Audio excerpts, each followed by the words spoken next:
Nimepata bahati leo nimekaa na umma huu niwajulishe kwamba mwaka huu 2025 ni mwaka wa uchaguzi. Hapa kila mmoja anayo haki ya kushiriki kwenye uchaguzi, iwe ni kwa kupiga kura au hata kama umeomba kuchaguliwa.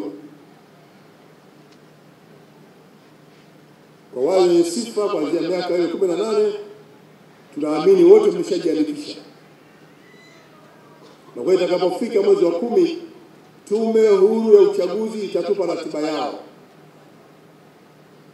Tumeshahakikishia Tume Huru ya Uchaguzi miaka yote kwamba watakapokuwa wanatoa ratiba zao, sisi serikali kama wadau tutasaidia kutoa matangazo kwa wananchi.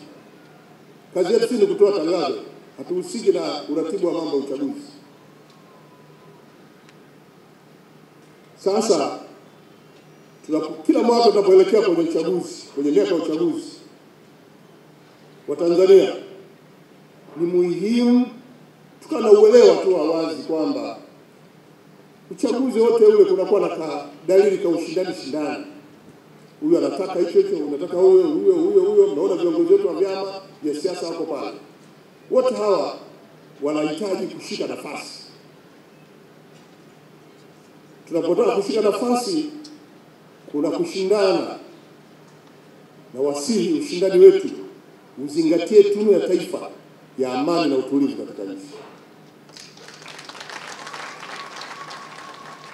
Jana nilikuwa na wasomi wa vyuo vikuu pale Chuo Kikuu cha Dar es Salaam. Niliwaambia haya, tusikubaliane yanayoendelea yanayopelekea kwenda kuvuruga amani ya nchi. Tutakuja kujuta wa Tanzania. Hii nchi toka huko ilipoanza, wazee wetu walipoanza kujenga misingi, baadaye wakaruhusu uwepo wa vyama vya siasa, tumeendelea vizuri.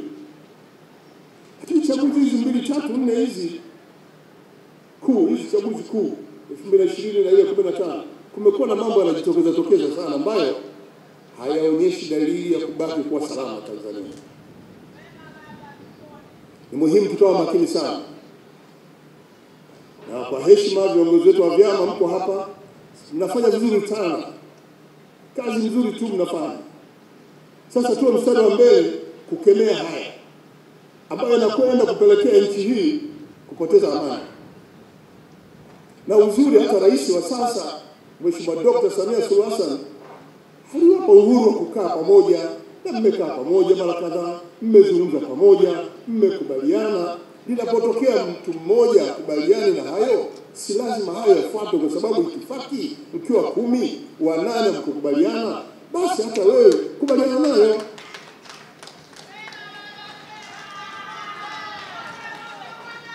Kwa nirudie tena, umma huu leo imekuwa bahati, tuna vijana wetu wadogo. Ni lazima sisi tuliofikia kwenye umri huu tuhakikishe tunajenga msingi imara wa utulivu katika nchi, ili ndoto za watoto wetu ziweze kufikiwa. Tusije tukasahau, tukaona sisi ni sisi tu, tukawasahau wale, alafu tukasimama kwenye majukwaa tukawaaminisha vitu ambavyo havipo. Si sawa.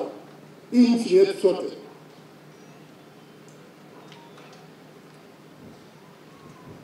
Kwa nini kila mmoja kwenye uchaguzi haya wewe yanajitokeza? Kwa nini? Muhimu sana kila mmoja akatafakari. Tulipokuwa tunakaribia 2015 mwezi wa 10 kuanza kujitokeza mambo ya hovyo kabisa.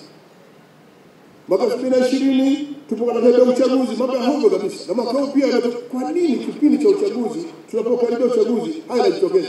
Ni nani anafanya haya? Nenda katafakari. Muhimu ni usalama wa nchi, amani ya nchi. Leo nilikuwa nasikiliza clip moja ya Mkenya mmoja ambaye anaijua historia ya nchi hii. Yuko Kenya, anajua historia ya nchi hii. Ametusihi sana wa Tanzania. Mmeshaanza kuparuana. Mmeshaanza kufanya vitu ambavyo vinapoteza amani. Amani yenu huko iliyojengwa na watu wengi, na nchi yenu ndio ilikuwa tunaikimbilia. Nyinyi mnaanza kuparuana. Nyinyi mtakimbilia wapi? chukueni huu kama ujumbe, na kila mmoja atatafakari. Tunaelekea kwenye uchaguzi, watakuja wote wanaotaka madaraka kupitia kwenu. Wasikilizeni, kachuje kipi cha kubeba, usibebe kila kitu.